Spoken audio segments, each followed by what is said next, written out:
Hi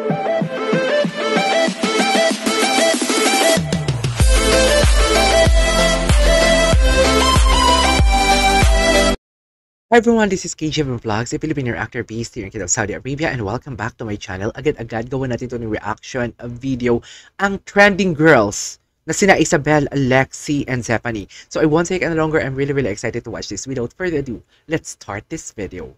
Anong prod nila dito? Tingnan natin. Sayaw-sayaw? Sayaw-sayaw pa? Ay, kanta-kanta.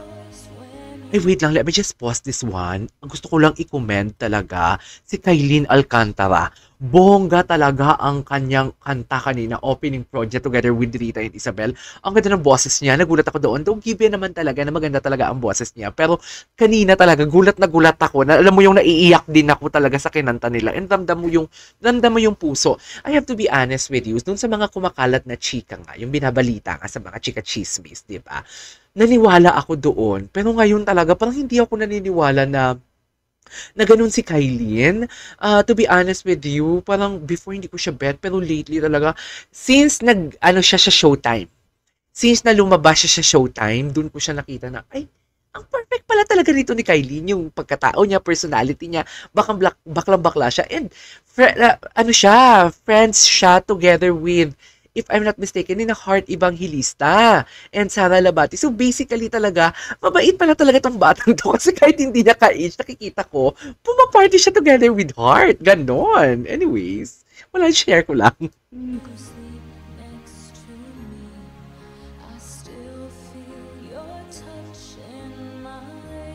Ganda ng boses niya.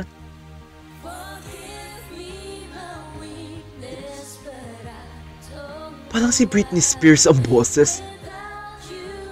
Dear, parang si Britney Spears ang boses. Ito din si Zephanie kanina. Nagulat din ako sa kanya, ha? Pinaiyak niya din ako. Ang ganda ng pagpasok niya doon kanina sa opening prod. Sobrang lamig ng boses niya. Pero dito parang si Britney Spears ang tunog ng boses niya. Sa totoo lang. Ay, wait lang. Ichika nyo. Ano nangyari? Bakit hindi na sila nagsasama ni Michael Sager? Ano na chika dito? Please comment down below. Wala akong ay alam ko, makibalita ako kay Ivor. Ay, hindi gano'n talagang tiblinang talaga dito. Yung stylist ni River Cruz tsaka ni Kenshan. Kasi si Mama Ivor, mega love shoutout to you. Alam mo yan, slay lang siya ng slay sa Japan. I-check yung kanyang Instagram. Slay lang siya, Barbie sa Japan. Ah, Isabel! Ang ganda din, in fairness kanina, ang ganda din ng opening prod ni Isabel. Sobrang gandang-ganda ako sa opening prod nila kanina. Ang ganda ng opening prod nila kanina talaga, naiyak talaga ako. Sa totoo lang ang arte ko. Ay, si Lexi kasama nila dito, no?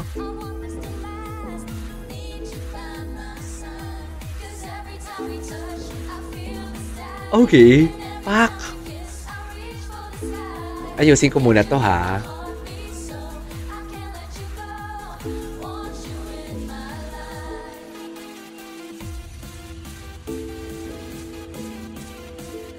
Lexi. Ito lang yung concern ko, ha. Ito lang talaga ang concern ko sa ngayon. Wala naman akong against light, stage, and everything. Pero kasi ito yung what do you call this? Dance prod pala siya. Pero ang damit nila parang hindi akma.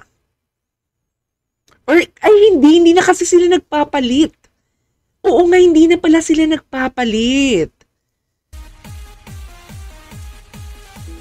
Okay, sorry naman. I forgot. Oh, parang ako yung nahihirapan kay Kailin.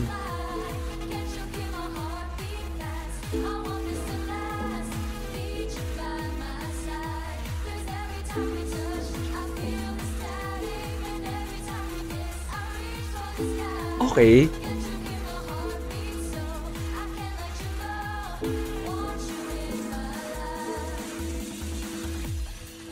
Oh.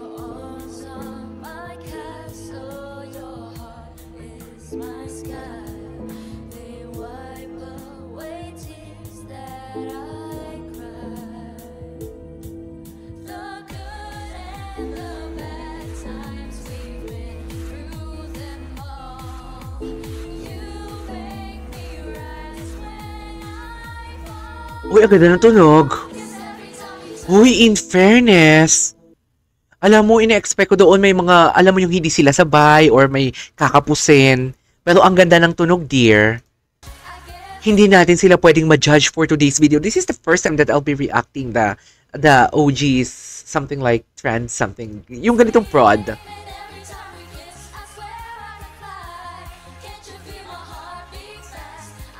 Okay.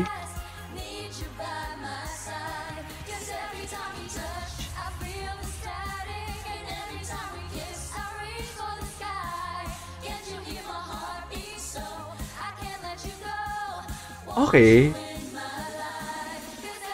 Ay, oh. Ang ganda ng stage nila. Live yung kanta nila, no?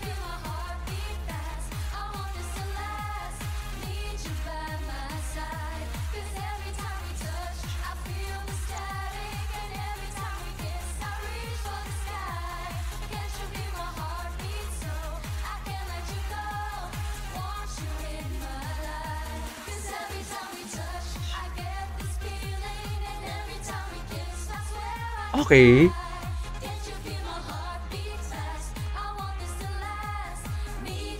Parang ano, parang wait lang, parang sila yung pumalit. Bakit wala si Thea Asley dito? 'Di ba may sinasabi ako dito sa what do you call this? Dito sa prod na mga Mean Girls sa opening prod, mga taga Saint Scholastica. Alam mo 'yon, yung mga very elite na mga grupo sa private school. Parang sila no. Pero bakit wala si Thea Asley dito? Maybe siguro gamit na si Thea. I mean, ang dami niya. Hindi naman sa gamit na gamit. I mean, ang dami niyang prod, ganun.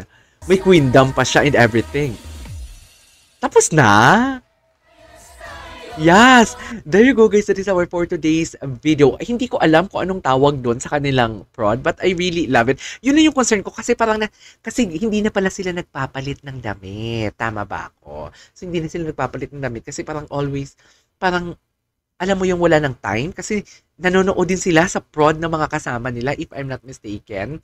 Tapos yun lang yung concern ko, medyo ako yung nahirapan sa part ni Kylene kasi parang mapupunit ang damit niya, but nonetheless I really love it. Ano lang pala to, no? Parang pa-sweet. Hindi ko alam sa mga previous performances nila, pero dito kasi kinda pa sweet ang kanilang performance. So yeah, I won't take any longer. Tapusin na natin tong video. This is KJ Vlogs and see you on my next vlog. Bye!